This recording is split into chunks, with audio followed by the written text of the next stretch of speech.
Hello friends, welcome to day trader Telugu and good evening. Sensex 107 points down అయి 71,645 దగ్గర close అయితే Nifty 28 points down అయి 21,697 దగ్గర క్లోజ్ అయింది. వెరాస్ బ్యాంక్ నిఫ్టీ 192 పాయింట్స్ గెయిన్ అయి 46,189 దగ్గర క్లోజ్ అయింది. ఇవాళ కాదు, లాస్ట్ 3 ట్రేడింగ్ సెషన్స్ నుంచి నిఫ్టీ అండ్ సెన్సెక్స్ తో పోలిస్తే బ్యాంక్ నిఫ్టీ అవుట్ పర్ఫార్మ్ చేస్తూ ఉంది. సరే, అదంతా పక్కన ఉంచండి. బడ్జెట్ లో ఇన్కమ్ ట్యాక్స్ పరంగా ఏదైనా చేంజెస్ ని ఎక్స్పెక్ట్ చేసి, ఈవెన్ ఇది ఓట్ ఆన్ అకౌంట్ బడ్జెట్ చిన్న బడ్జెట్ అవుతుంది, ఫుల్ బడ్జెట్ కాదని అనుకుంటున్నా. ఇన్కమ్ ట్యాక్స్ పరంగా చేంజెస్ పర్టికులర్ గా middle class and salaried income class కి ఎక్స్పెక్ట్ చేసే డిసప్పాయింట్మెంట్ అయింది ఎవరు? చాలా మంది అయ్యారు. సరే, అది కూడా పక్కన ఉంచుదాం. ఇది ఎప్పుడు మనకి కేంద్ర ప్రభుత్వాల దగ్గర నుంచి కనిపించేది.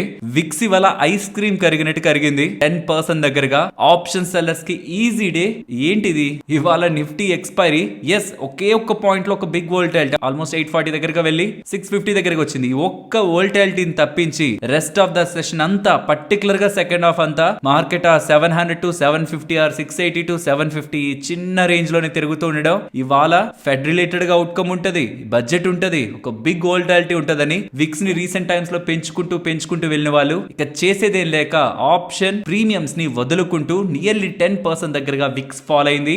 మార్కెట్ రిలేటెడ్ గా ఉన్న ఈవెంట్స్ ని ఒక్కొక్కటిగా మాట్లాడుకుందాం. ఫస్ట్ ఫెడ్ గురించి మాట్లాడుకోవాలి. భలే సర్ప్రైజ్ కి గురి చేశారు. ఇన్ఫాక్ట్ అది జరగనంత వరకు గిఫ్ట్ నిఫ్టీ పాజిటివ్ లో ఉంది. యూఎస్ మార్కెట్స్ కూడా బానే ఉన్నాయి. బట్ యుఎస్ ఫెడ్ చైర్మన్ పవల్ గారు చెప్పింది రేట్ కట్స్ ఇస్తాం, హ్యాపీ అవ్వండి, కానీ మార్చ్ లో కాదన్నారు. మార్చ్ లో రేట్ కట్ వస్తుందని సుమారు 40% ఎక్స్పెక్టేషన్స్ ఉన్నాయి. మార్చ్ లో అయితే ఇవ్వం, ఖచ్చితంగా ఇవ్వం, కానీ కమింగ్ డేస్ లో ఇన్ఫ్లేషన్ 2% దగ్గరకు వచ్చేస్తుంది అని మాకు కాన్ఫిడెన్స్ వస్తే దాని అప్పుడు రేట్ కట్స్ ఇస్తాం అంటున్నారు. అండ్ ఇప్పుడు కూడా చూడండి మార్కెట్ లో ఎలాంటి సెంటిమెంట్ ఉంటుందో. సరే, మార్చ్ లో ఇవ్వనంటున్నారు కాబట్టి ఖచ్చితంగా మేలో ఇస్తారు అని 95% యుఎస్ లో ఉంటున్న ఫెడ్ వాచ్ ఇండెక్స్ లో ఎక్స్పెక్టేషన్స్ బిల్డ్ అవుతున్నాయి. అండ్ కమింగ్ డేస్ లో రానున్న నెలల్లో కూడా ఎక్స్పెక్టేషన్స్ డౌన్ అవుతున్న కొద్దీ మార్కెట్ లో కూడా నెగిటివ్ ఇంపాక్ట్ ఉంటుంది. But overall rate cut March లో ఉండదని క్లియర్ స్టేట్మెంట్ ఫెడ్ చైర్మన్ దగ్గర నుంచి వస్తుండడం మార్కెట్స్ సెల్ ఆఫ్ కి గురయ్యాయి. మరి మీరు నన్ను ఒక క్వశ్చన్ అడగాలి. ఇప్పుడు మార్కెట్ ని క్లోజ్ గా ట్రాక్ చేసేవాళ్ళు, ఫెడ్ వాల్ చేసిన కామెంట్స్ కి డాలర్ ఇండెక్స్ పెరిగింది, DXY డాలర్ ఇండెక్స్ పెరిగింది, బాండ్ ఈల్డ్స్ ఫాల్ అయ్యాయి. 10 బేసిస్ పాయింట్స్ ఫాల్ అయింది బాండ్ ఈల్డ్ ఈ స్టేట్మెంట్స్ కి పెరగాలి కానీ పడింది. దానికి ప్రధాన కారణం నిన్న యుఎస్ లో ఒక bank, regional bank NYCB bank Q4 results ని పోస్ట్ చేసింది. సర్ప్రైజ్ గా లాస్ ని పోస్ట్ చేసింది. దాంతో అక్కడ ఉంటున్న regional bank index, KRE index అంటారు, అది 6% ఫాల్ అయింది. రీజనల్ బ్యాంక్ ఇండెక్స్ 6% ఫాల్ అవుతుండడం బిగ్ సర్ప్రైజ్ కదా. ఫైనాన్షియల్ రిలేటెడ్ గా కొంత ఇబ్బందుల్లోకి వెళ్తున్నాయి రీజనల్ బ్యాంక్స్ అనే ఒక ఫైనాన్షియల్ ఇన్స్టెబిలిటీ అక్కడ క్రియేట్ అవుతుండడం అక్కడ ఉంటున్న బాండ్ డీల్స్ ఫాల్ కి ఉంటున్న ఇంపార్టెంట్ రీజన్ ఫెడ్ ఇంపాక్ట్ కాదు. అండ్ గూగుల్ వాళ్ళు కూడా నెంబర్స్ ని పోస్ట్ చేశారు ఆఫ్టర్ మార్కెట్ అవర్స్. నిన్నే అది 7% దగ్గరగా ఫాల్ అయింది. సరే, ఫెడ్ రిలేటెడ్ గా మాట్లాడుకున్నాం. ఇక బడ్జెట్ అనాలిసిస్ న్యూస్ టాపిక్ లో చేస్తాను. బట్ బడ్జెట్ అయితే ఏం లేదండి, ఒక సింపుల్ బడ్జెట్. మనం ఎగ్జైట్ అవడానికి ఏం లేదు. సోలార్ రూఫ్ టాప్ రిలేటెడ్ గా అండ్ రైల్వే రిలేటెడ్ గా లొకేషన్స్ ఇవన్నీ ఎప్పటి నుంచో మాట్లాడుతున్నవే. సర్ప్రైజింగ్ గా ఈసారి వాళ్ళు చెప్తున్నారు అనేటివి ఏమీ లేవు. అండ్ ఏవి కూడా ఎక్స్పెక్ట్ కూడా చేయకూడదు, బికాస్ ఇది ఓట్ ఆన్ అకౌంట్. ఒక చిన్న budget, full budget next June July ఆ టైంలో మన కేంద్ర ప్రభుత్వం ఎన్నిక అయిన తర్వాత ప్రవేశపెడతారు కాబట్టి అది మనం కౌంట్ చేసుకోవాలి. కానీ ఇది అసలు కౌంట్ చేసుకోవడానికి లేదు. బట్ బడ్జెట్ కదా, ఏదైనా స్టేట్మెంట్స్ పర్టికులర్ గా ఎలక్షన్స్ వస్తున్నాయి, మిడిల్ క్లాస్ వాళ్ళని ఆ లోయర్ ఇన్కమ్ గ్రూప్ పీపుల్స్ ని అట్రాక్ట్ చేయడానికి, మాస్ ని అట్రాక్ట్ చేయడానికి ఏదైనా అట్లీస్ట్ స్టేట్మెంట్స్ చేస్తారేమో అని మార్కెట్ లో ఎక్స్పెక్టేషన్స్ ఉన్నాయి. కానీ అవి కూడా ఏమి ఇవాళ నిర్మలా సీతారామన్ గారి నోట్ నుంచి అయితే రాలేదు. అండ్ FIS గురించి మాట్లాడుకునే ముందు ఇంపార్టెంట్ ఈవెంట్స్ చెప్తాను, జస్ట్ అలా మైండ్ లో ఉంచుకోండి. February 8th RBI రిలేటెడ్ గా అవుట్కమ్ ఉంటుంది మనకి ఇంట్రెస్ట్ రేట్స్ పరంగా. అండ్ నెక్స్ట్ ఈ మంత్ స్టార్ట్ అయింది కదా, ఇక ఆటో సేల్స్ రావడం మొదలవుతాయి. అండ్ ఇంకొన్ని నెలల్లో ఇండియన్ ఎలక్షన్స్. అండ్ ఇక FIS గురించి మాట్లాడుకుంటే ఆల్మోస్ట్ 70% నెట్ షార్ట్స్ కి వాళ్ళు ఫాలో అయ్యారు. ప్రీవియస్ గా 76% ఉండేది, ఇప్పుడు అది 70% కి డౌన్ అయ్యి ఓవరాల్ కాంట్రాక్ట్స్ పరంగా కూడా 87,000 నెట్ షార్ట్ కాంట్రాక్ట్స్ ని వాళ్ళు ప్రెసెంట్ మార్కెట్స్ లో హోల్డ్ చేస్తూ ఉన్నారు. అండ్ బిఫోర్ బడ్జెట్ నిన్న FIS DIS ఇద్దరు కూడా బై సైడ్ ఇచ్చారు. ఫైనల్ గా మార్కెట్ రిలేటెడ్ ఉన్న మోస్ట్ ఇంపార్టెంట్ టాపిక్స్ అయితే ఇవి. And coming to price action and నా వ్యూ, రీసెంట్ టైమ్స్ లో చెప్తున్నది ఇంపార్టెంట్ రెసిస్టెన్స్ దగ్గరకు వస్తున్నప్పుడు ఇంట్రాడే లో పైకి వెళ్తుంది, కానీ డైలీ క్లోజింగ్ మనకి 750 అబౌవ్ చాలా రేర్ గా కనిపించింది. ఇది నేను హవర్లీ టైం ఫ్రేమ్ లో పెట్టాను, నేను డైలీ క్యాండిల్ గురించి మాట్లాడుతున్నాను. రేర్ గా కనిపించింది. అండ్ ఇవాళ కూడా ఇంట్రాడేలో అప్ సైడ్ కి వెళ్తున్నా ఈ జోన్స్ దగ్గర అగైన్ రిజెక్ట్ అవుతూ ఇప్పుడు 700 దగ్గరగా క్లోజ్ అయింది. చూడాలి మరి ఆఫ్టర్ బడ్జెట్, బికాస్ చాలా సందర్భాల్లో మీరు ప్రీవియస్ గా గమనించిన బడ్జెట్ రోజు ఉండే ఇంపాక్ట్ చాలా తక్కువే, బడ్జెట్ కి ముందు అండ్ బడ్జెట్ కి తర్వాత ఉండే ఇంపాక్ట్ ఎక్కువ ఉంటుంది. యూజువల్ గా బడ్జెట్ రోజు ఐ థింక్ 2021 లో తప్పించి 5% దగ్గరగా పెరిగినట్లుంది. అప్పుడు తప్పించి మిగిలిన ట్రేడింగ్ సెషన్స్ లో ఎప్పుడు కూడా మార్కెట్ ని సర్ప్రైజ్ చేస్తూ ఉండేలా ఎలిమెంట్స్ మనకి పెద్దగా ప్లే అవ్వవు. బట్ ఎస్ వోల్టాలిటీ ఉంటుంది బిగ్ వోల్టాలిటీ ఉంటది, పడ్డం పెరగడం ఇలా ఉంటది, ట్రేడర్స్ ట్రాప్ అవుతూ ఉంటారు. బట్ డైరెక్షనల్ తీసుకునేది మాత్రం బడ్జెట్ తర్వాతే ఉంటది. కాబట్టి let's see, because most of the big funds అన్ని కూడా బడ్జెట్ ఎండ్ అయ్యే వరకు వెయిట్ చేస్తూ ఉంటాయి. ఇది ఓటాన్ అకౌంట్ బడ్జెట్ కాబట్టి మేబీ అలాంటి సినారియో ఈసారి కనిపించకపోతూ ఉండొచ్చు. ఈవెన్ అది పక్కన పెడుతున్నా, జనవరి మంత్ యూజువల్ గా వోల్టైల్ మంత్, పైకి కిందకి అలా తిరుగుతూ యూజువల్ గా రెడ్ లో క్లోజ్ అయ్యే మంత్. బట్ ఫిబ్రవరి మంత్ అలా కాదు, డైరెక్షన్ తీసుకునే month. Down side up side ఒక బిగ్ మూవే మనకు కనిపిస్తూ ఉంటుంది. మరి చూడాలి ఈసారి ఎలాంటి మూవ్ ఉంటుందని. మిడ్ క్యాప్, స్మాల్ క్యాప్స్ అవి రికార్డ్ హైలోనే ఉంటున్నాయి. నిఫ్టీ రీసెంట్ హైస్ నుంచి, ఆల్ టైమ్ హైస్ నుంచి నియర్లీ 2% దగ్గరగా డౌన్ అయింది. బట్ వెరాస్ బ్యాంక్ నిఫ్టీ మాత్రం సుమారుగా ఒక 5% దగ్గరగా డౌన్ అయింది. బికాస్ హెచ్డిఎఫ్సి బ్యాంక్ ఫాలో అవుతూ ఉండడం అండ్ నిఫ్టీ పరంగా రిలయన్స్ స్టెబిలైజ్ చేస్తూ ఉండడం ఇంత డిఫరెన్స్ కి main reason. And February month మీరు ఎలా ఉంటుంది అనుకుంటున్నారు? లైక్ పాజిటివ్ గా, బులిష్ గా ఉంటుందా, బేరిష్ గా ఉంటుందా? మీరు మీ వ్యూని ఇవాళ వీడియోలో చెప్పండి. నేను రేపటి వ్యూలో నా వ్యూని షేర్ చేస్తాను. అండ్ అగైన్ చెప్తున్నాను, యూజువల్ గా ఫిబ్రవరి మంత్స్ డైరెక్షనల్ మూవ్స్ నే ఇస్తూ ఉంటాయి. అండ్ యాజ్ ఆఫ్ నౌ నేను మార్కెట్ పరంగా చూస్తున్నది మాత్రం ఒక రేంజ్ బౌండ్నెస్ ఫ్రమ్ 21,750 టు 21,450, ఈ 300 పాయింట్స్ జోన్ ని. అండ్ ఫర్ ఆప్షన్ సెల్లింగ్ నేను చూస్తున్న రేంజ్ 21,900 టు 21,200. బికాస్ 750 బ్రేక్ అయితే 900 అడ్జస్ట్ చేద్దామని, 450 బ్రేక్ అయితే 200 అడ్జస్ట్ చేద్దామని. ఫ్రెండ్స్, ఇలా మార్కెట్ లో ఉంటున్న డేటాను అనాలిసిస్ చేస్తూ వీడియోని మీ ముందుకు తీసుకురావడానికి మేము పెడుతున్న ఎఫర్ట్స్ మీకు వాల్యుబుల్ గా అనిపిస్తూ ఉంటే మన వీడియోని తప్పకుండా లైక్ చేయండి. ఫస్ట్ ఇవాళ బడ్జెట్ లో ఉంటున్న హైలైట్స్ గురించి మాట్లాడుకుందాం. ఫ్రెండ్స్, ఈ budget complete budget, full budget కాదు. ఇది ఓట్ ఆన్ అకౌంట్ బడ్జెట్ అంటారు. బికాస్ నెక్స్ట్ కేంద్రంలో ఎన్నికలు జరగబోతున్నాయి. నెక్స్ట్ రాబోతున్న గవర్నమెంట్ కేంద్రంలో ఫుల్ బడ్జెట్ ని ప్రవేశపెడుతుంది. మోస్ట్లీ ఎలక్షన్స్ ఇదంతా మనకి జూన్ జూలై ఆ టైం కంతా కంప్లీట్ అవుతూ నెక్స్ట్ ఫుల్ బడ్జెట్ నెక్స్ట్ వస్తున్న ప్రభుత్వం ప్రవేశపెడుతుంది. కాబట్టి ఆ గవర్నమెంట్ వచ్చేలోపు ఈ లోపు ఉన్న ఖర్చులకి కేంద్రం ప్రవేశపెట్టిన స్మాల్ బడ్జెట్ అనుకోవాలి, ఒక స్మాల్ అప్డేట్ అని అనుకోవాలి. అండ్ యూజువల్ గా ఈ 2024 బడ్జెట్ రిలేటెడ్ గా, యూనియన్ బడ్జెట్ రిలేటెడ్ గా ఎక్కడెక్కడి నుంచి గవర్నమెంట్ కి డబ్బులు వస్తుంది, ఎక్కడెక్కడి నుంచి గవర్నమెంట్ కి డబ్బులు ఎక్స్పెన్స్ అవుతుంది, ఖర్చు అవుతుంది అనేది మీరు స్క్రీన్ పైన గమనించవచ్చు. ట్యాక్స్ల పరంగా, ఇన్కమ్ ట్యాక్స్ల పరంగా, కార్పొరేట్ ట్యాక్స్ల పరంగా, excise duty, customs, other taxes and loans తీసుకోవడం, గవర్నమెంట్ బాండ్స్ ఇష్యూ చేసి వీటి ద్వారా మనకి ఆ గవర్నమెంట్ కి ఎంత వచ్చింది అండ్ ఎక్కడెక్కడికి ఎంతెంత స్పెండ్ అయింది అనేది స్క్రీన్ పైన గమనించవచ్చు. అండ్ ఇప్పుడు ఇంపార్టెంట్ హైలైట్స్ లోకి వెళ్దాం. యూజువల్ గా మనందరం ఎప్పుడు ఎదురు చూసేది బడ్జెట్ అనగానే ఇన్కమ్ ట్యాక్స్ ఏమైనా మారుస్తారా? Actually salaried class and middle class వాళ్ళు కూడా section 80C or 80D related ఏదైనా చేంజెస్ ఉంటాయి, వాటిలో ఇంక్రీజ్ ఉంటుందని ఎక్స్పెక్ట్ చేశారు. కానీ అటువంటి చేంజెస్ ఏవి కూడా ఇన్కమ్ ట్యాక్స్ స్లాబ్స్ పరంగా రాలేదు. Small minor things tax demands పరంగా 25,000 రూపీస్ వరకు ఉంటున్న వాటిని విత్ డ్రాల్ చేశారు for the period 2009 to 10 and 2014 to 15 వరకు 10,000 రూపీస్ దగ్గరగా ఉన్న ట్యాక్స్ డిమాండ్స్ ని, నోటీసుల్ని విత్ డ్రాల్ చేస్తున్నారు. అవి చాలా సంవత్సరాల క్రితం కాబట్టి అవి మనం తెలుసుకున్నా కానీ పనికొచ్చేది ఏం లేదు. అండ్ నెక్స్ట్ ఉంటున్న ఇంపార్టెంట్ అప్డేట్స్, కేంద్ర ప్రభుత్వం ఈ ఫైనాన్షియల్ ఇయర్ లో 14 లక్షల కోట్ల దగ్గరగా డబ్బుల్ని గవర్నమెంట్ సెక్యూరిటీస్ ని ఇష్యూ చేసి మార్కెట్స్ నుంచి రైజ్ చేస్తారని అప్డేట్ చేశారు. అండ్ ఇది చాలా ఇంపార్టెంట్. యాక్చువల్లీ మార్కెట్ ఎక్స్పెక్టేషన్స్ కంటే బెటర్ గా వచ్చింది గవర్నమెంట్ దగ్గర నుంచి. ఫిజికల్ డెఫిసిట్ FY25 కి, ప్రెసెంట్ ఆన్ గోయింగ్ FY24, అది మార్చ్ 31st కి ఎండ్ అయిపోద్ది. అండ్ నెక్స్ట్ రాబోతున్న ఫైనాన్షియల్ ఇయర్ కి FY25 కి ఫిజికల్ డెఫిసిట్ 5.1% దగ్గరగా ఉంటుంది అంటున్నారు. ఇంతకీ ఫిజికల్ డెఫిసిట్ అంటే ఏంటి? గవర్నమెంట్ ఎర్న్ చేస్తుంది, ఎక్స్పెండిచర్ ఆర్ స్పెండింగ్ కూడా చేస్తుంది. అది ఇందాక చూసాం కదా ఈ ఇమేజ్ లో. అలా చూస్తే ఎర్న్ చేసిన దానికంటే ఎంత ఎక్కువగా గవర్నమెంట్ స్పెండ్ చేస్తుంది అన్నది డెఫిసిట్ అవుతుంది. అది in terms of percentage of GDP చూసినప్పుడు మనకి 5.1% మాత్రమే. అది యాక్చువల్లీ ఎక్కువ ఉంటే నెగిటివ్. మార్కెట్ ఎక్స్పెక్ట్ చేసింది 5.3, 5.4, 5.5. ఇంకొంతమంది అయితే 5.8% ఫిజికల్ డెఫిసిట్ టార్గెట్ ని కూడా ఎక్స్పెక్ట్ చేశారు FY25 కి. బట్ కేవలం 5.1 అంటూ ఉండడం probably government of India next coming times లో, కమింగ్ మంత్స్ లో ఎక్కువ శాతం డబ్బుల్ని ఎదురు ట్యాక్సెస్ రూపంలోనా ఆర్ మార్కెట్ నుంచి బాండ్స్ ఇష్యూ చేస్తారు, రైజ్ చేస్తారనే కాన్ఫిడెన్స్ ఎక్కువగా కనిపిస్తూ ఉంది.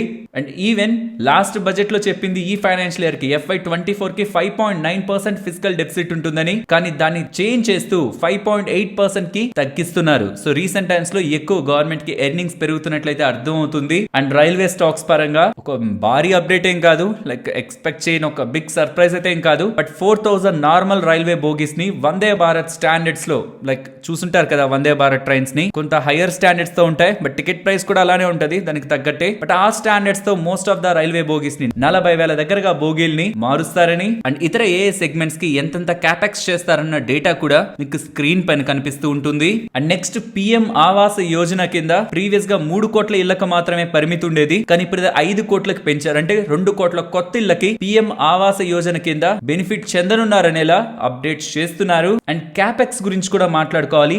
11.1% క్యాపెక్స్ ని పెంచారు. క్యాపెక్స్ అంటే ఏంటి? క్యాపిటల్ ఎక్స్పెండిచర్, లైక్ రోడ్స్ కోసం, రైల్వే కోసం, ఇన్ఫ్రా కోసం ప్రీవియస్ గా ఖర్చు పెట్టిన దానికంటే ఈసారి 11% ఎక్కువగా FY25 కి, ఈ ఫైనాన్షియల్ ఇయర్ కాదు, ఆన్ గోయింగ్ ఫైనాన్షియల్ ఇయర్ కాదు, నెక్స్ట్ కమింగ్ ఫైనాన్షియల్ ఇయర్ కి 11% పెంచుతూ 11,11,000 కోట్లు ఖర్చు పెట్టనున్నారనేలా. అది out of the entire GDP, Indian GDP 3.4% అనేలా నిర్మలా సీతారామన్ గారు అప్డేట్ చేశారు. ఇది 6th straight budget Nirmala Sitharaman గారి దగ్గర నుంచి. అండ్ షార్టెస్ట్ బడ్జెట్ అనుకోవాలి టైం పీరియడ్ పరంగా. Actually last year they shortest, almost 1 hour 27 minutes దగ్గరగా ఉంది. బట్ ఈసారిది 57 minutes లోనే ముగిసింది. అండ్ ఇది గవర్నమెంట్ ఇస్తున్న PDF లో ఉంటున్నది, ఎక్కడెక్కడి నుంచి ఎంతెంత డబ్బులు వస్తుంది, ఎక్కడెక్కడికి ఎంతెంత డబ్బులు ఎక్స్పెండిచర్ కి వెళ్తుందని. అండ్ ఇవే కాక ఇంకొన్ని అప్డేట్స్ కూడా చేశారు. పర్టికులర్ గా పూర్ పీపుల్ రిలేటెడ్ గాను, ఉమెన్ రిలేటెడ్ గా, యూత్ రిలేటెడ్ గా, ఫార్మర్స్ రిలేటెడ్ గాను కొన్ని అప్డేట్స్ కనిపిస్తున్నాయి. అండ్ ఈ PLI స్కీమ్స్ రిలేటెడ్ గాను, సోలార్ పవర్ గ్రిడ్స్ పరంగాను, అండ్ ఎలక్ట్రిక్ వెహికల్స్ రిలేటెడ్ గా ఉన్న ఛార్జింగ్ ఇన్ఫ్రాస్ట్రక్చర్ పరంగాను, ఆయుష్మాన్ భారత్ రిలేటెడ్ గా కూడా కవరేజ్ ని పెంచుతూ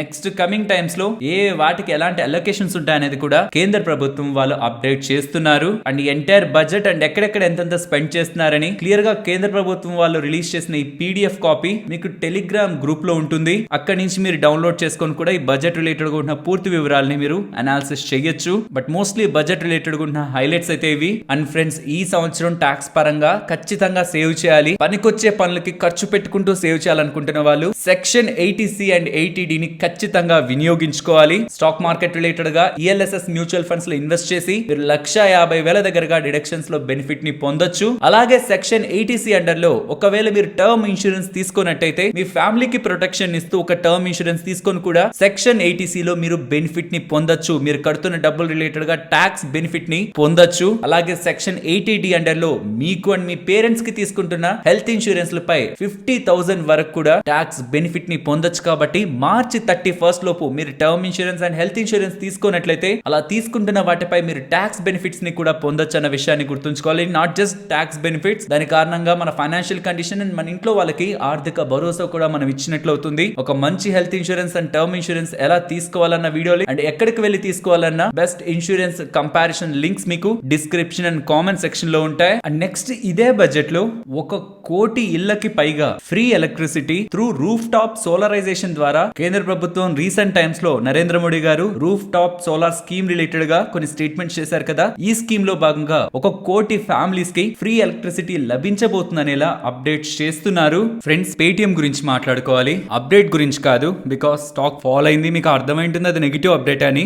బట్ పేటిఎం వాడుతున్న వాళ్ళకి ఎటువంటి ఇంపాక్ట్ ఉంటుంది, and already Paytm fast tags వాడుతున్న వాళ్ళకి ఎటువంటి ఇంపాక్ట్ ఉంటుంది, అండ్ వ్యాలెట్స్ లో డబ్బులు పెట్టుకున్న వాళ్ళకి ఎటువంటి ఇంపాక్ట్ ఉంటుంది, and most important RBI banks related గా చాలా సార్లు నెగిటివ్ స్టేట్మెంట్స్ చేస్తుంది. బట్ ఏసారి 20% ఫాల్ అవని బ్యాంక్స్, పేటిఎం పేమెంట్ బిజినెస్ అది బ్యాంక్ కూడా కాదు, మరి దాని రిలేటెడ్ వచ్చి నెగిటివ్ అప్డేట్ తో ఎందుకు స్టాక్ ఇంతలా ఫాల్ అయింది, అసలు రియాలిటీ ఏంటి, మొత్తాన్ని స్టెప్ బై స్టెప్ మాట్లాడుకునే ప్రయత్నం చేద్దాం. బట్ దాని అన్నిటికంటే ముందు నిన్న 4:40 PM around 5 o'clock around RBI వాళ్ళు ఒక సర్క్యులర్ ని రిలీజ్ చేశారు against Paytm payment banks limited under section 35A of banking regulation act. Friends, గుర్తుంచుకోవాలి, పేటిఎం పేమెంట్స్ బ్యాంక్ అనేది కమర్షియల్ బ్యాంక్ కాదు. వీళ్ళు డిపాజిట్స్ ని యాక్సెప్ట్ చేయగలరు, ట్రాన్సాక్షన్స్ ని త్రూ వాళ్ళ బ్యాంక్ యాక్సెప్ట్ చేయగలరు, కానీ వచ్చిన డబ్బుల్ని వేరొకరికి అప్పుగా ఇవ్వలేరు. కానీ అలా వస్తున్న డిపాజిట్స్ ద్వారా వాళ్ళు త్రూ వాళ్ళ పేమెంట్ బ్యాంక్స్ ద్వారా జరుగుతున్న ట్రాన్సాక్షన్స్ కారణంగా పర్సన్ ఒక ఫైనాన్షియల్ ఎబిలిటీని వాళ్ళు డిసైడ్ చేయగలరు. ఫ్రెండ్స్, RBI వాళ్ళు ఏం చెప్తున్నారు అనేది మీకు స్క్రీన్ పైన ఉంటుంది. అండ్ మోస్ట్లీ మీకు ట్విట్టర్ అండ్ ఇతర సోషల్ మీడియా ప్లాట్ఫామ్స్ లో ఈ ఇమేజ్ ఆల్రెడీ చూసుంటారు. నేను ఇక్కడ చెప్పాలనుకుంటున్నది మీకు తెలియాల్సిన సింపుల్ లాంగ్వేజ్ లో, ఈ సర్క్యులర్ మన పైన ఎటువంటి impact with respect to stock, with respect to normal usage of Paytm app ఎలా ఉంటుంది. First normal usage of Paytm app గురించి మాట్లాడుకుందాం.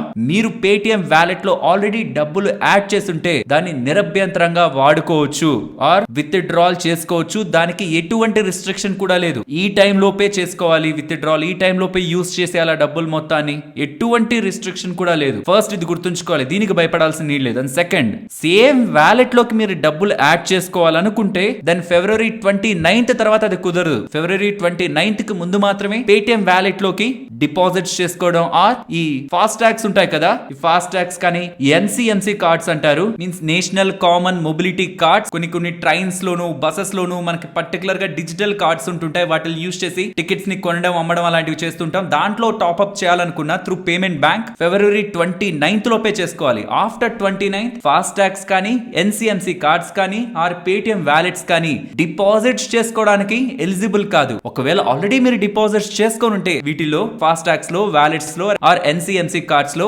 వాటిని మీరు ఎప్పటి వరకైనా వాడుకోవచ్చు. ఫిబ్రవరి 29th వరకు కాదు, ఎప్పటి వరకైనా మీరు వాడుకోవచ్చు. ఎందుకు ఇంత స్ట్రెస్ చేసి చెప్తున్నానంటే చాలా వరకు సోషల్ మీడియాలో ఎలా అయిపోయిందంటే ట్విట్టర్ లో కూడా వ్యాలెట్స్ ఇంకా మీకు పనిచేయవు, ఫాస్ట్ ట్యాగ్స్ ఇంకా మీకు పనిచేయవు. లాస్ట్ కి పేటిఎం వాళ్ళు మిత్ అండ్ ఫ్యాక్ట్ అని ఇలా ఇమేజెస్ రిలీజ్ చేసుకోవాల్సి వచ్చింది. ఫాస్ట్ ట్యాగ్ వర్క్ చేయదంటున్నారు, లేదు వర్క్ చేస్తుంది, ఉంటున్న డబ్బుల్ని వాడుకోండి, మేము ఇతర బ్యాంక్స్ తో టైప్ అయి మిమ్మల్ని దాంట్లో డిపాజిట్స్ చేసుకునేలా కూడా అలౌ చేస్తా ఉంటున్నారు. పిఓఎస్ మెషిన్లు, సౌండ్ బాక్స్లు పనిచేయవనేలా సర్క్యులేషన్ జరుగుతుంది. అలాంటివి ఏం లేదు, అవి పనిచేస్తాయంటున్నారు.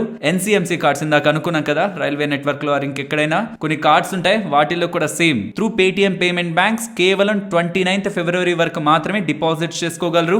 అప్పటి వరకు లెట్స్ మీరు ₹1,00,000 డిపాజిట్ చేశారనుకోండి వీటిల్లో, దాన్ని మీరు ఎప్పటికైనా వాడుకోవచ్చు. కానీ ఫిబ్రవరి 29th తర్వాత టాప్అప్ చేయలేరు. ఐ హోప్ మెజారిటీ ఆఫ్ మీకుంటున్న క్వశ్చన్స్ త్రూ నార్మల్ యూసేజ్ గురించి ఐడియా వచ్చిందని.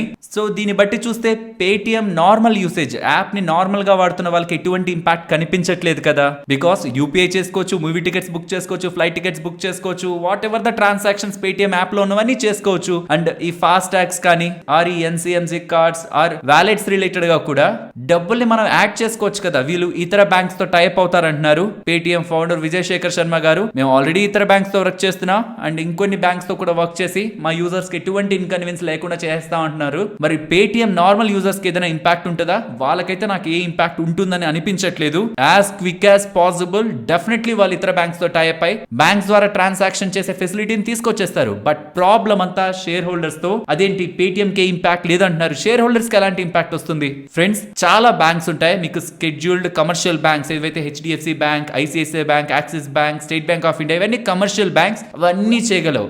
నెక్స్ట్ క్లాసిఫికేషన్ లో మనకి చాలా బ్యాంక్స్ ఉంటాయి. కోఆపరేటివ్ బ్యాంక్స్ ని పక్కన పెట్టేయండి, small finance banks and even payment banks, వీటన్నిటికీ కమర్షియల్ బ్యాంక్స్ కున్నన్ని ఫెసిలిటీస్ ఉండవు, అన్ని వర్క్స్ చేయడానికి ఉండవు. వీటికంటూ కొన్ని రిస్ట్రిక్షన్స్ ఉంటాయి. అలా పేటిఎం పేమెంట్ బ్యాంక్స్ కి కూడా కొన్ని రిస్ట్రిక్షన్స్ ఉన్నాయి. తర్వాత స్మాల్ ఫైనాన్స్ బ్యాంక్ గాను, తర్వాత కమర్షియల్ బ్యాంక్ గాను ఇది ఎదిగి ఒక లార్జ్ ఫైనాన్షియల్ ఎంటిటీగా మారుతుందని మార్కెట్ లో ఎప్పటి నుంచో ఎక్స్పెక్టేషన్స్ ఉన్నాయి. ఇప్పుడు ఆర్బీఐ వాళ్ళు ఇచ్చిన ఈ సర్క్యులర్ తో కంప్లీట్ గా డిసపియర్ అయ్యాయి. అండ్ పెద్ద మొత్తంలో ఇంపాక్ట్ ఏంటో తెలుసా? నెగిటివ్ గా యూజువల్ గా ఆర్బీఐ వాళ్ళు ఏ బ్యాంక్ కైనా అగైనెస్ట్ గా సర్క్యులర్ రిలీజ్ చేశారనుకోండి, ఎక్కడ ఒక దగ్గర ఇది మెన్షన్ చేస్తారు. వీటన్నిటిని కానీ అడ్జస్ట్ చేసుకొని సెటరైట్ చేసుకొని మళ్ళీ మమ్మల్ని అప్రోచ్ అయితే ఈ రిస్ట్రిక్షన్స్ అన్నిటిని తీసేస్తామని. బట్ ఆ స్టేట్మెంట్ ఇక్కడ మిస్ అవుతూ ఉంది. అండ్ ఇంకొకటి ప్రధానంగా మనం గమనించాల్సింది, ఇది ఆర్బీఐ వాళ్ళు సడన్ గా చేస్తున్నది కాదు.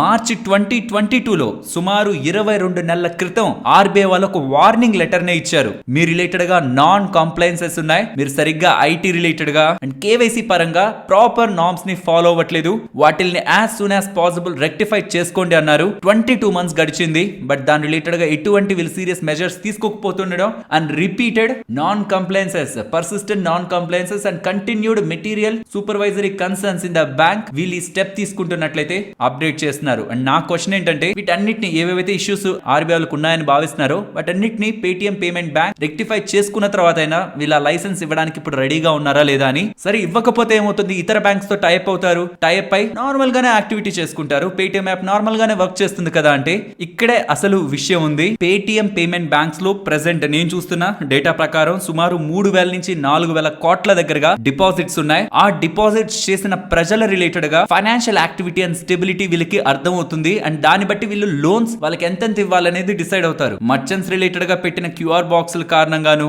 అదే సౌండ్ బాక్సెస్ ఉంటాయి కదా వాటి కారణంగాను, ఆర్ త్రూ ఇతర మీడియంస్ వాళ్ళు ఒక financial capability of a person are ఒక స్మాల్ షాప్స్ ఆర్ ఎంటర్ప్రైజెస్ పరంగా వాళ్ళు ఎస్టిమేట్ చేస్తుంటారు. అందులో వీళ్ళ పేటిఎం పేమెంట్ బ్యాంక్ ప్రధాన పాత్ర పోషిస్తుంది. ఎంత డిపాజిట్స్ వస్తున్నాయి, దేనికి ఎంత స్పెండ్ చేస్తున్నారు అనే డేటా వీళ్ళ దగ్గర ఇప్పటి వరకు ఉంటూ వచ్చేది. బట్ దీంతో ఆ మోట్ ని ఆర్ ఆ స్పెషల్ అడ్వాంటేజ్ ని వీళ్ళు కోల్పోయారు. ఇప్పుడు పేటిఎం కి, ఫోన్ పే కి, గూగుల్ పే కి తేడా ఏముంది? వాళ్ళు కూడా అంతే ఇతర బ్యాంక్స్ తో టైప్ అయి మనకి యూపీఐ ఫెసిలిటీని అందిస్తున్నారు. వాళ్ళకి పేటిఎం కు ఉన్న మెయిన్ డిఫరెన్స్ ఇప్పటి వరకు ఈ పేటిఎం పేమెంట్ బ్యాంకే. దీని ద్వారా వీళ్ళకి డేటా వస్తుంది, ఆ డేటా ద్వారా వీళ్ళు లోన్స్ ఇవ్వగలరు. And most important, service fee వీళ్ళు పే చేయాల్సిన నీడ్ లేదు. ఇప్పుడు వీళ్ళు ఐసిఐసిఐ తోనో, హెచ్డిఎఫ్సి తోనో আর ఇంకేదైనా ఇతర బ్యాంక్ తోనో టైప్ అయితే సర్వీస్ ఫీ, బికాస్ వీళ్ళు థర్డ్ పార్టీగా అయిపోతారు కాబట్టి, వీళ్ళ ఓన్ కాదు కాబట్టి వీళ్ళకి సర్వీసెస్ ప్రొవైడ్ చేస్తుంది. దానికి కానీ ఆ బ్యాంక్ కూడా సర్వీస్ ఫీ చార్జ్ చేస్తుంది. అండ్ దాన్ని వీళ్ళు పే చేస్తే వీళ్ళు ప్రాఫిటబుల్ అవుతారన్న జర్నీ పాత్ లాగ్ అవుతూ వీళ్ళ operating profit and net profit profit impact అవుతుంది కాబట్టి with respect to their growth loans ఇచ్చే క్యాపబిలిటీ, బికాస్ పేటిఎం అంటేనే రీసెంట్ టైమ్స్ లో లెండింగ్ పరంగా మార్కెట్ చూస్తుంది, అగ్రెసివ్ గా లెండింగ్ లోకి వెళ్తారని, అది డ్యామేజ్ అయింది.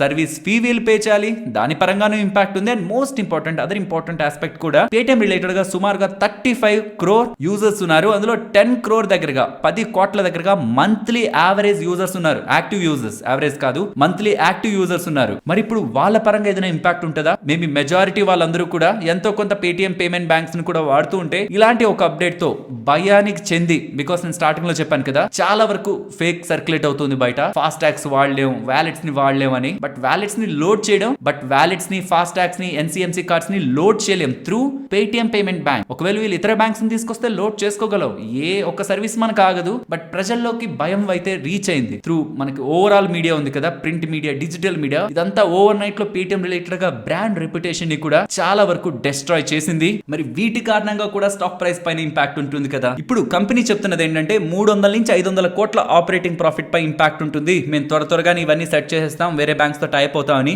ఫ్రెండ్స్, అదైతే నేను అనుకోవట్లేదు. 3 నుంచి 500 కోట్లని అయితే నేను అనుకోవట్లేదు. ఇంకా బిగ్గర్ ఇంపాక్ట్ నేను పేటిఎం రిలేటెడ్ గా బిజినెస్ లో అయితే ఎక్స్పెక్ట్ చేస్తున్నాను. అండ్ నా క్వశ్చన్ అంతా, మెయిన్ క్వశ్చన్ అంతా, ఇఫ్ ఏవేవైతే ప్రాబ్లమ్స్ రెక్టిఫై చేసేసుకుంటాం, ఆర్బీఐ తో కన్సల్ట్ అయ్యి ఆ ప్రాబ్లమ్స్ అన్నింటిని క్లియర్ చేసేసుకుంటాం అని పేటిఎం మేనేజ్మెంట్ చెప్తుందో, నిజంగా అవన్నీ క్లియర్ చేసుకున్నా ఈసారి ఆర్బీఐ మళ్ళీ పేటిఎం ని నమ్మి పేమెంట్ బ్యాంక్స్ ఒక లైసెన్స్ ఇవ్వడానికి సిద్ధంగా ఉందా లేదా అన్నది నాకుంటున్న మెయిన్ క్వశ్చన్. అండ్ ఫైనలీ నేను చెప్పాలనుకుంటుంది, ఆఫ్టర్ February 29th మీరు పేటిఎం వ్యాలెట్స్ లో కానీ, ఫాస్ట్ ట్యాగ్స్ లో కానీ, ఎన్సీఎంసీ కార్డ్ లో కానీ త్రూ పేటిఎం పేమెంట్ బ్యాంక్స్ ఎటువంటి ట్రాన్సాక్షన్ చేయలేరు. Maybe through other banks Paytm వాళ్ళ ఫెసిలిటీని ప్రొవైడ్ చేస్తారు, ఖచ్చితంగా విత్ ఇన్ ఫ్యూ డేస్ లోనే తీసుకొస్తారు, బికాస్ అది లేకపోతే వీళ్ళ బిజినెస్ ఇంపాక్ట్ అవుతుంది. But even after February 29th మీరు ఫండ్ ట్రాన్స్ఫర్స్ చేసుకోవాలన్నా, బిల్ పేమెంట్ ట్రాన్సాక్షన్స్ చేస్తున్నా, ఆర్ యూపీఐ రిలేటెడ్ గా ట్రాన్సాక్షన్స్ చేస్తున్నా, మీరు ఈ పేటిఎం పేమెంట్ బ్యాంక్స్ ని ఆఫ్టర్ 29th కూడా యూస్ చేయొచ్చు, Feb 29th కూడా యూస్ చేయొచ్చు. బట్ అదర్ దాన్ ఈ 3 సర్వీసెస్ ఏ ఇతర సర్వీస్ ని కూడా ఆర్బీఐ వాళ్ళు పేటిఎం పేమెంట్ బ్యాంక్స్ రిలేటెడ్ గా అలౌ చేయట్లేదు. అండ్ ఇంకొకటి, మీకు పేటిఎం పేమెంట్ బ్యాంక్స్ నుంచి ఏదైనా ఇంట్రెస్ట్ కానీ, క్యాష్ బ్యాక్ కానీ రావాల్సింది అనుకోండి, అది ఏదైనా టైం పీరియడ్ లో February 29th తర్వాత పడుతున్నా, ఏ టైం పీరియడ్ లో అయినా సరే మీ పేటిఎం పేమెంట్ బ్యాంక్ లో అది పడుతుంది, దానికి కూడా ఎటువంటి రిస్ట్రిక్షన్ లేదు. ఐ హోప్ మీకు మొత్తం పేటిఎం పేమెంట్ బ్యాంక్ రిలేటెడ్ ఉన్న టోటల్ సినారియో అర్థమైందని. అండ్ పేటిఎం స్టాక్ పరంగా ఏం చేయాలి, ఎగ్జిట్ అవ్వాలా, కొత్తగా కొనాలా, హోల్డ్ చేయాలా, దీని పరంగా క్వశ్చన్స్ ఉంటున్నాయి. ఫ్రెండ్స్, కొత్తగా కొనాలా, నేనైతే కొనను. బికాస్ ఇది ఏదో చిన్న టెంపరీ అప్డేటా, పర్మనెంట్ గా ఎంత బిజినెస్ ఇంపాక్ట్ చేస్తుందో తెలియాలి కదా ఫస్ట్. అండ్ లోయర్ సర్క్యూట్ లో ఉంది, నెక్స్ట్ ఎంతలో పడుతుంది, ఎక్కడ స్టెబిలైజ్ అవుతుంది, బయర్స్ సెల్లర్స్ ఎక్కడ యాక్సెప్ట్ అవుతారు, ప్రైస్ ఎక్కడ డిస్కవర్ అవుతుంది, దీనికి వెయిట్ చేయడం బెటర్. సో తొందరపడిపోయి దిగడం ఇది కరెక్ట్ కాదనేది నా opinion. And next, already invest చేసిన వాళ్ళు ఏం చేయాలి, ఎగ్జిట్ అవ్వాలా, హోల్డ్ చేయాలా, దీని రిలేటెడ్ గా డెసిషన్ మీరు ఎంత ఇన్వెస్ట్ చేశారనే దాన్ని బట్టి ఉంటుంది. మీది మైనర్ గా చేసిన investment like entire portfolio 100 rupees అయితే ఒక 5% ఆర్ లెస్ దాన్ 5% ఉందనుకోండి, ఫర్దర్ గా యావరేజ్ చేయకుండా కంపెనీ ఇస్తున్న స్టేట్మెంట్స్ ఆధారంగా డెసిషన్ తీసుకోవడం అనేది బెటర్. బికాస్ ఒక కంపెనీ మోస్ట్లీ ఆర్బీఐ తీసుకున్న చర్యలతో డిసపియర్ అయిపోయే పరిస్థితి అయితే లేదు, సిగ్నిఫికెంట్ గా ఇంపాక్ట్ అవుతుంది, ఎర్నింగ్స్ ఫాల్ అవుతాయి, మార్కెట్ లో సెంటిమెంట్, రెప్యుటేషన్ ఇవన్నీ కూడా ఇంపాక్ట్ అవుతాయి. బట్ అది ఎంత ప్రైస్ అనేది కొంచెం మనం టైం ఇస్తే మార్కెట్ లో యూఫోరియా అంతా సెటిల్ అయితే అది మేబీ దీనికి హైయర్ గా ఉండొచ్చు. ఈవెన్ మీరు ఇవాళ సెల్ చేద్దామని ట్రై చేసిన అది లోయర్ సర్క్యూట్ లో ఉంది, అండ్ సెల్ చేయాలనుకున్న పాయింట్ కి అది ఇంకా ఎక్కువ పడుంటుంది, కాబట్టి ఆ పాయింట్ లో కూడా మీరు సెల్ చేయడం అనేది with respect to risk to reward usual గా ఫేవరబుల్ కాదు. జస్ట్ ట్రాక్ మేనేజ్మెంట్ వర్డ్స్, వాళ్ళు ఏం చెప్తున్నారు అండ్ దాంతో మీకు కాన్ఫిడెన్స్ బిల్డ్ అవుతుందా లేదా. బికాస్ అల్టిమేట్ గా ఇప్పుడు నెగిటివ్ అప్డేట్ అని అందరికీ తెలిసింది, స్టాక్ ఫాల్ అయింది. బట్ నెక్స్ట్ ఏంటి, మేనేజ్మెంట్ చెప్తున్న కామెంట్స్ మీద మీకు కన్విక్షన్ బిల్డ్ అవుతుందా లేదా అనేది, హోల్డ్ చేయాలా లేదా అన్న దాని మీద మనకి కన్విక్షన్ ఇస్తుంది. నేనైతే అలానే చేస్తాను. ఇవాళ ఈవినింగ్ కాన్ఫరెన్స్ కాల్ ఉంది అనుకుంటాను వాళ్ళది, నేను ఈ పాయింట్ కి వెళ్ళలేదు. బట్ దాని రిలేటెడ్ గా ఇంపార్టెంట్ స్టేట్మెంట్స్ మీకు అప్డేట్ చేస్తాను. సో ఇన్ఫార్మ్డ్ గా మీరు డెసిషన్ తీసుకోండి, కానీ పానిక్ లో ఇదే కాదు, ఏ స్టాక్ లో అయినా కానీ పానిక్ లో డెసిషన్ తీసుకోవద్దు. రెగ్యులేటరీ పరంగా చేంజెస్ వచ్చినప్పుడు వెంటనే ఇమీడియట్ గా ఆ లోయర్ సర్క్యూట్స్ ఒక 2-3 రోజులు కంటిన్యూ అయ్యాయి అనుకోండి, ఎక్కువ ఫాల్ అయిపోయినట్టు. ఆల్రెడీ ఐపీఓ ప్రైస్ నుంచి నియర్లీ 70% అబౌవ్ ఫాల్ అయింది. సో టూ మచ్ ఫాల్ లో మార్జిన్ ఆఫ్ కంఫర్ట్ కూడా దొరుకుతుంది, కాబట్టి అంత ఫాల్ అయినప్పుడు ఇంకా సెల్ చేయడానికి ఎవరు ఇష్టపడరు మోస్ట్లీ. సో అలాంటి ప్రైజెస్ లో మనం సెల్ చేయడం కంటే మేనేజ్మెంట్ చెప్తున్న మాటలు రిలేటెడ్ గా కంపెనీ రివైవల్ మీద మనకుంటున్న కాన్ఫిడెన్స్ బట్టి హోల్డ్ చేయాలా లేదా డెసిషన్ తీసుకోవడం బెటర్. బట్ కొత్తగా మాత్రం యావరేజ్ చేయొద్దు, మీకు కన్విక్షన్ స్ట్రాంగ్ గా బిల్డ్ అయిందనేంత వరకు. కొత్తగా అయితే నేను పర్సనల్ గా ఇలాంటి అన్సర్టనిటీ ఉంటున్న టైమ్స్ లో ఇన్వెస్ట్మెంట్ చెయ్యను ఫ్రెండ్స్. ఇలా మార్కెట్ లో ఉంటున్న ఇంపార్టెంట్ డేటాని ఇలా వివరంగా మీకు అనాలిసిస్ చేస్తూ మీకు అర్థమయ్యే రీతిలో మేమని మా టీం మెంబర్స్ పెడుతున్న ఎఫర్ట్స్ మీ వరకు టాపిక్ తీసుకురావడానికి మీకు నచ్చితే ఎఫర్ట్స్ దెన్ తప్పకుండా మన వీడియోని లైక్ చేస్తూ పెడుతున్న ఎఫర్ట్స్ ని ఎంకరేజ్ చేయడానికి ప్రయత్నించండి. నెక్స్ట్ అరబిందో ఫార్మా గురించి మాట్లాడుకోవాలి. వీళ్ళ యూనిట్ 4 ఉంది కదా, మీకు గుర్తుంటే ఇది చాలా ఇంపార్టెంట్ ప్లాంట్. ఇది 2021 లోనే యూజిఆర్ రిలేటెడ్ గా వీళ్ళు ట్రాన్స్ఫర్ చేశారు. ఇప్పుడు దీన్ని యూజిఆర్ 3 అని పిలుస్తూ ఉంటారు. బట్ ఎనీవే వీళ్ళ యూనిట్ 4 ప్లాంట్ రిలేటెడ్ గా జనవరి 23 నుంచి యుఎస్ ఎఫ్డిఏ వాళ్ళు ఇన్స్పెక్షన్ చేస్తున్నారని, బట్ ఆ ఇన్స్పెక్షన్స్ అంత బెటర్ గా అవ్వట్లేదనేలా, ఏదో నెగిటివ్ ఉంటుందనేలా ఆఫ్టర్ ఇన్స్పెక్షన్ ఫైనల్ గా ఏదైనా నెగిటివ్ ఉంటుందనేలా మార్కెట్ లో సోర్సెస్ నుంచి స్పెక్యులేషన్స్ వస్తూ ఉండడం. దీనికి ఈవెన్ కంపెనీ కూడా క్లారిఫై చేసింది, ఏదైనా అఫీషియల్ గా ఏదైనా అప్డేట్ ఉంటుంది మేము షేర్ చేస్తాం, ఇప్పుడు స్పెక్యులేషన్స్ పైన స్పందించమని. బట్ స్టిల్ ఏదో నెగిటివ్ ఉంటుందనేలా మార్కెట్ లోకి స్పెక్యులేషన్స్ వస్తూ ఉండడం స్టాక్ ఇవాళ ఇంత డౌన్ అయింది. అంత ఇంపార్టెంట్ యూనిట్ 4 చాలా చాలా ఇంపార్టెంట్. 105 డ్రగ్స్ దగ్గరగా ఆల్రెడీ అప్రూవల్ అయిన డ్రగ్స్ దగ్గరగా ఇదే ప్లాంట్ నుంచి వెళ్తూ ఉంటాయి. అండ్ 31 పెండింగ్ డ్రగ్స్ ఉన్నాయి, ఇంకా వాటికి అప్రూవల్స్ రావాలి. ఏదైనా ఒక ఇంపాక్ట్ దీని మీద పడింది అనుకోండి, ఈ 105 డ్రగ్స్ అండ్ ఆ 31 పెండింగ్ డ్రగ్స్ అప్రూవల్ మీద ఆ ఇంపాక్ట్ క్లియర్ గా కనిపిస్తుంది. అది వీళ్ళ బిజినెస్ మీద సిగ్నిఫికెంట్ ఇంపాక్ట్ ని చూపిస్తుంది. అండ్ మోస్ట్ ఇంపార్టెంట్, ఈ డ్రగ్స్ అన్ని కూడా టాబ్లెట్స్ కాదు, సొల్యూషన్స్ ఆర్ ఎమల్షన్స్ ఇవేవి కాదు, ఇంజెక్టబుల్స్ అండ్ ఆప్థాలమిక్స్. ఇంజెక్టబుల్స్ అంటే డైరెక్ట్ గా మన బాడీలోకి వెళ్ళిపోతాయి కదా త్రూ సిరెంజ్, అది. అండ్ ఐస్ రిలేటెడ్ గా ఉంటున్నవి, అవి ఎంత స్టెరైల్ గా ఉండాలి, మీన్స్ వాటిలో ఎటువంటి contamination with respect to particles or microbial contamination ఇవేవి జరగకుండా ఉండాలంటే వాటి రిలేటెడ్ గా స్టాండర్డ్స్ హై ఎండ్ లో ఉండాలి. కాబట్టి ఈ ఇన్స్పెక్షన్ లో వీళ్ళకి ఎటువంటి నెగిటివ్ అప్డేట్ వస్తుంది, కంపెనీ బిజినెస్ పైన సిగ్నిఫికెంట్ ఇంపాక్ట్ ని చూపిస్తుంది. లెట్స్ సీ ఈ సోర్సెస్ ద్వారా వస్తున్న స్పెక్యులేషన్స్ నిజం కాకుండా కంపెనీ ఆ ఇన్స్పెక్షన్ ని సక్సెస్ఫుల్ గా పాస్ అవ్వాలని. నెక్స్ట్ మార్కెట్ లో వస్తున్న స్పెక్యులేషన్స్ ప్రకారం డిజ్నీ వాళ్ళు డిజ్నీ ఇండియా రిలేటెడ్ గా బిజినెస్ ని వయాకామ్ 18 కి, ఈ వయాకామ్ 18 అనేది నెట్వర్క్ 18 కి సంబంధించిన డైరెక్ట్ సబ్సిడరీ అండ్ ఇవన్నీ రిలయన్స్ ఇండస్ట్రీస్ గ్రూప్ కి సంబంధించినవి. వాళ్ళకి 60% ఆఫ్ ద బిజినెస్ ని సెల్ చేయడానికి వాళ్ళు రెడీగా ఉన్నారనేలా అప్డేట్స్ అయితే కనిపిస్తూ ఉన్నాయి. ఇక్కడ ఇంట్రెస్టింగ్ పార్ట్ ఏంటంటే వీళ్ళిద్దరి మధ్యలో డిస్కషన్ జరుగుతున్న స్టార్టింగ్ పాయింట్ లో $10 బిలియన్ వాల్యుయేషన్ లో డిజ్నీ ఇండియా బిజినెస్ ఉండేది, కానీ ఇప్పుడు లెస్ దాన్ $4 బిలియన్ కి వెళ్ళిపోయింది. $3.9 బిలియన్ అరౌండ్ ప్రెసెంట్ వాల్యుయేషన్ ఉంది. దీనికి ప్రధాన కారణం ఐపీఎల్ స్ట్రీమింగ్ రైట్స్ ని జియో వాళ్ళు పొందడం అండ్ హెచ్బిఓ వీళ్ళ నుంచి పక్కకు వెళ్ళిపోవడం. Game of Thrones mostly idea ఉంటది కదా, and not just game of Thrones, HBO related గా చాలా సిరీస్ లే ఉంటాయి. ఇవన్నీ కూడా డిజ్నీ హాట్ స్టార్ నుంచి బయటకు వెళ్ళిపోతుండడం అండ్ ఈవెన్ ఫ్రమ్ జియోనే స్ట్రాంగ్ కాంపిటీషన్ లభిస్తూ ఉండేసరికి వీళ్ళు ఐపీఎల్ ని ఫ్రీగా స్ట్రీమ్ చేయాల్సి వచ్చింది. అండ్ కాఫీ విత్ కరణ్ వీళ్ళ ఫ్రాంచైజ్ సిరీస్ ని కూడా వీళ్ళు ఫ్రీగానే ఎయిర్ చేయాల్సి వచ్చింది. సో మచ్ ఆఫ్ కాంపిటీషన్, ఇక వైబిలిటీ కష్టం అని భావించిన వీళ్ళు వయాకామ్ 18 కి, అంబానీ గారి గ్రూప్ కి ఇది అమ్మేస్తున్నట్లయితే డేటా అయితే కనిపిస్తూ ఉంది. నెక్స్ట్ సుజ్లాన్ గురించి మాట్లాడుకోవాలి. ఇవాళ సుమారు 2,70,00,000 షేర్స్ దగ్గరగా ఒక బ్లాక్ డీల్ లో ఎక్స్చేంజ్ అయితే అయ్యాయి. మరి దీన్ని ఎవరు బై చేస్తున్నారు, ఎవరు సెల్ చేస్తున్నారు అనేది అర్థం కావట్లేదు, కానీ ఒక బిగ్ బ్లాక్ డీల్ అయితే ఈ కంపెనీలో ప్రెసెంట్ ఇవాళ జరిగింది. అండ్ రీసెంట్ గా వీళ్ళు నెంబర్స్ పోస్ట్ చేశారు, నెంబర్స్ బెటర్ గా ఉంటుండడం. ఆల్ టైమ్ హై కి, ఆల్ టైమ్ అంటే ఒకప్పుడు ఇంకా చాలా ఎక్కువ ఉండేది లేండి, ఆల్మోస్ట్ ఫ్రమ్ డిసెంబర్ 2011 నుంచి ఇప్పటి వరకు చూస్తుంటే ఇన్ని సంవత్సరాల్లో హైయెస్ట్ పాయింట్ కి ప్రెసెంట్ సుజ్లాన్ ఎనర్జీ రీచ్ అవుతుంది. ఫ్రెండ్స్ ఇది చూడడానికి చిన్న స్టాక్ ప్రైస్ అనిపిస్తున్నా ఇది 5% పెరుగుతూ ఉండడం మార్కెట్ క్యాపిటల్ పరంగా ఒక పెద్ద మొత్తంలోనే యాక్ట్ చేస్తున్నట్టు. కాబట్టి ఈ సుజ్లాన్ స్టాక్ లో ఇన్వెస్ట్మెంట్ చేసే ముందు ఈ కంపెనీ రిలేటెడ్ గా జరిగిన డైల్యూషన్ ఖచ్చితంగా ప్రతి ఒక్క షేర్ హోల్డర్ గమనించాలి. దీని రిలేటెడ్ గా పూర్తి వివరాలతో ఉన్న వీడియో మీకు ఇక్కడ స్క్రీన్ పైన కనిపిస్తూ ఉంటుంది. ఆల్మోస్ట్ 25 రూపీస్ అరౌండ్ ఉంటున్నప్పుడు ఈ వీడియోని రికార్డ్ చేశాను. అందులో ప్రధానంగా మీరు అర్థం చేసుకోవాల్సింది డైల్యూషన్. ఒకప్పుడు ఎన్ని షేర్లు ఉండేవి, ఇప్పుడు ఎన్ని షేర్లు, ఇవి నెంబర్ ఆఫ్ షేర్స్ కాదు మిలియన్స్ లో, అలా ఎన్ని షేర్స్ పెరిగాయి అన్నది ఇక్కడ మీరు స్క్రీన్ పైన గమనించవచ్చు. అండ్ ఈవెన్ త్రూ వీడియో ద్వారా కూడా మీరు అది క్లియర్ గా అర్థం చేసుకోవచ్చు. మస్ట్ అండ్ షుడ్ గా ఈ కంపెనీలో ఇన్వెస్ట్ చేసిన వాళ్ళు, చేయాలనుకుంటున్న వాళ్ళు ఈ వీడియోని తప్పకుండా గమనించాలి. లింక్ నేను మీకు డిస్క్రిప్షన్ అండ్ కామెంట్ సెక్షన్ లో ఇస్తున్నాను అండ్ ఎండ్ కార్డ్స్ లో కూడా వస్తుంది. And next as a stock market participants గా బడ్జెట్ అనగానే స్టాక్స్ టు వాచ్, మనకి ఏ స్టాక్స్ ఎలా ఇంపాక్ట్ అవుతాయి అనేది మనం చూస్తూ ఉంటాం. యూజువల్ గా బడ్జెట్ 2024 రిలేటెడ్ గా ఏ స్టాక్స్ ని గమనించచ్చని most of the financial platforms లో ఈ డేటా సర్క్యులేట్ అయింది. అది నేను మీకు స్క్రీన్ పైన ఉంచుతున్నాను. బట్ మెజారిటీగా రైల్వే స్టాక్స్ ని వాళ్ళు మీరు గమనిస్తే ప్రాఫిట్ బుకింగ్ కనిపించింది. అండ్ ఈవెన్ మిడిల్ క్లాస్ వాళ్ళకి హౌసింగ్ స్కీమ్ తీసుకొస్తారంటే కూడా హౌసింగ్ స్టాక్స్ రిలేటెడ్ గా మీకు ఇవాళ ఫాల్ కనిపించింది. Most of the stocks even positive గా స్టేట్మెంట్స్ ఉన్న ఎక్సెప్ట్ కాన్కార్ 3 కారిడార్స్ దగ్గరగా నిర్మిస్తారు, ఎనర్జీ మినరల్ సిమెంట్ రిలేటెడ్ గా పిఎం గతిశక్తి అండర్ లో చేస్తా అన్నారు. ఎక్సెప్ట్ కాన్కార్ మిగిలిన మోస్ట్ ఆఫ్ ద స్టాక్స్ లో ప్రాఫిట్ బుకింగ్ కనిపించింది. దీనికి మెయిన్ రీజన్ బిఫోర్ బడ్జెట్ ఈ స్టాక్స్ అన్నిట్లో కూడా మంచిగానే ర్యాలీ కనిపించాయి. And L N T, I R B infra, Dilip Buildcon వీటి పరంగా కూడా పాజిటివ్ అని అని, బికాస్ ఇన్ఫ్రా క్యాపెక్స్ ని పెంచుతున్నారని, బికాస్ స్టార్టింగ్ లో మాట్లాడుకున్నాం కదా బడ్జెట్ రిలేటెడ్ గా. సో వేరే స్టాక్స్ కి ఎలాంటి ఇంపాక్ట్ ఉంటుంఅనేది కూడా మీరు స్క్రీన్ పైన గమనించవచ్చు. But frankly speaking stock specific గా వచ్చే ఒక బిగ్ మెజారిటీ అప్డేట్స్ అయితే ఈసారి ఏమి మనకి బడ్జెట్ నుంచి లేవు. సో ఎక్స్పెక్టేషన్స్ ఏం పెట్టుకోవాల్సింది లేదు. బట్ నెక్స్ట్ వస్తున్న ఫుల్ బడ్జెట్ లో స్టాక్స్ రిలేటెడ్ గా స్పెసిఫిక్ అప్డేట్స్ ఉంటాయి కాబట్టి ఆ రోజు డిస్కస్ చేద్దాం. ఈ పాటికైతే రైల్వే స్టాక్స్ కి సుమారు 2,50,000 కోట్ల నుంచి 2 లక్షల దగ్గరగా ఫిక్స్ చేశారు బడ్జెట్ ని. మార్కెట్ 4 లక్షల కోట్లు 3 లక్షల కోట్లని ఎక్స్పెక్ట్ చేసింది. Little disappointment. Apart from this ఇంకే స్టాక్ స్పెసిఫిక్ గా కూడా మనకి అప్డేట్స్ కనిపించట్లేదు. ఆ సోలార్ రూఫ్ టాప్ రిలేటెడ్ గా మాత్రం అప్డేట్స్ కనిపిస్తున్నాయి. అందులో ఈ సోలార్ థీమ్ లో ఉంటున్న స్టాక్స్ నాట్ ఓన్లీ మ్యానుఫ్యాక్చరర్స్, ఆ సోలార్ రూఫ్ టాప్స్ ని మ్యానుఫ్యాక్చర్ చేసే వాళ్ళే కాదు, వాటికి ఫైనాన్స్ చేసే స్టాక్స్ కూడా IREDA కానీ, REC కానీ, PFC కానీ అండ్ బోరోసిల్ రెన్యూబుల్స్ ఏవైతే సోలార్ సెగ్మెంట్ లో మీకు వినిపిస్తూ ఉంటాయో పేర్లు, వాటన్నిటికి కూడా ఈ సోలార్ రూఫ్ టాప్ రిలేటెడ్ గా బిజినెస్ ఆపర్చునిటీ ఉంటుంది. కాబట్టి మోస్ట్లీ ఈ స్టాక్స్ నేమ్స్ ఈ బడ్జెట్ లో మనం కోరిలేట్ చేసుకోగలిగేది. నెక్స్ట్ నెంబర్స్ గురించి మాట్లాడుకోవాలి. First Godrej consumer numbers. Friends, revenue పరంగా పెద్ద గ్రోత్ మనకి కనిపించదు. దీనికి ప్రధాన కారణం కరెన్సీ ఇంపాక్ట్. ఆ కరెన్సీ ఇంపాక్ట్ ని పక్కన పెట్టి చూస్తే ఆపరేటింగ్ ప్రాఫిట్ మార్కెట్ ఎస్టిమేట్స్ కి అబోవ్ వచ్చింది అండ్ మార్జిన్స్ కూడా ఎక్స్పాండ్ అవుతుండడం. Net profit quarter on quarter basis and even year on year basis లో కూడా ఎక్స్పెక్టేషన్స్ ని బీట్ చేస్తున్నాయి. రీసెంట్ గా వెళ్ళుంటున్న న్యూ లాంచెస్ ఈ అగరబత్తి సెగ్మెంట్ లో కూడా అండ్ లిక్విడ్ డిటర్జెంట్ కూడా 99 రూపీస్ పర్ లీటర్ అంటూ వీళ్ళు లాంచ్ చేసిన ఈ న్యూ ప్రొడక్ట్స్ అన్ని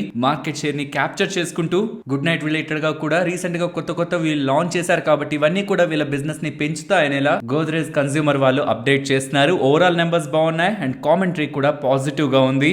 నెక్స్ట్ దీపక్ ఫర్టిలైజర్స్ గురించి మాట్లాడుకోవాలి. వీళ్ళు నెంబర్స్ ని పోస్ట్ చేశారు.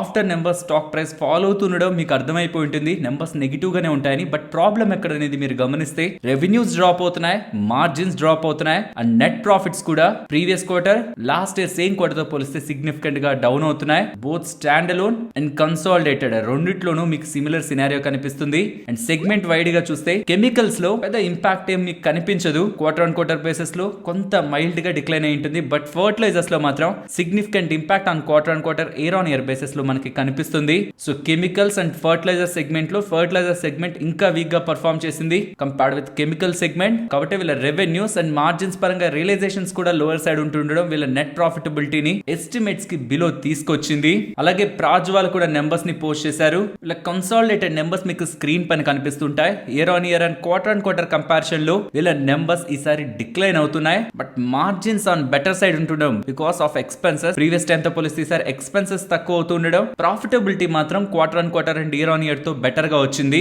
రెవెన్యూస్ తగ్గాయి, ఎక్స్పెన్సెస్ తక్కువ అవడం వల్ల మార్జిన్స్ పెరగడంతో profitability quarter and year on year comparison చేస్తే operating profit and even net profit కూడా ఇంక్రీజ్ అయ్యింది. ఓవరాల్ నెంబర్స్ టూ వర్స్ట్ ఏం కాదు.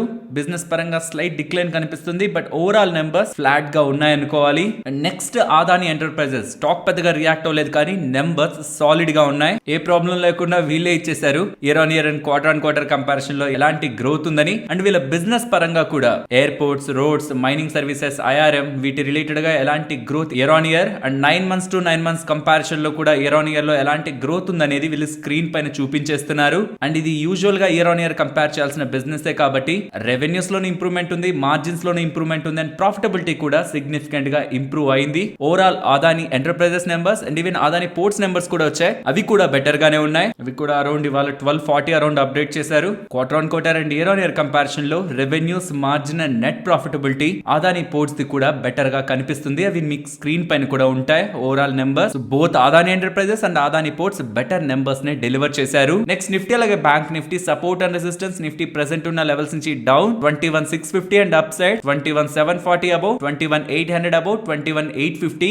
ఈ ఒక్కటే ఒక 50 పాయింట్ రేంజ్ లో రెసిస్టెన్స్ గా ఉంటాయి. నెక్స్ట్ ఉంటున్నది మాత్రం 21,930 ఆల్మోస్ట్ ఒక 80 points above. And coming to bank Nifty present ఉన్న లెవెల్స్ నుంచి down side 45,970, up side 46,450 and range recent days లో చెప్తున్నదే 21,900 to 21,200. ఈ 700 పాయింట్ రేంజ్ లో నిఫ్టీ కమింగ్ డేస్ లో ట్రేడ్ అవుతుందని పర్సనల్ గా నేను ఎక్స్పెక్ట్ చేస్తున్నాను. మరొక ఇంట్రెస్టింగ్ వీడియోతో మళ్ళీ మీ ముందుకు వస్తాను. అంతవరకు టేక్ కేర్. జై హింద్.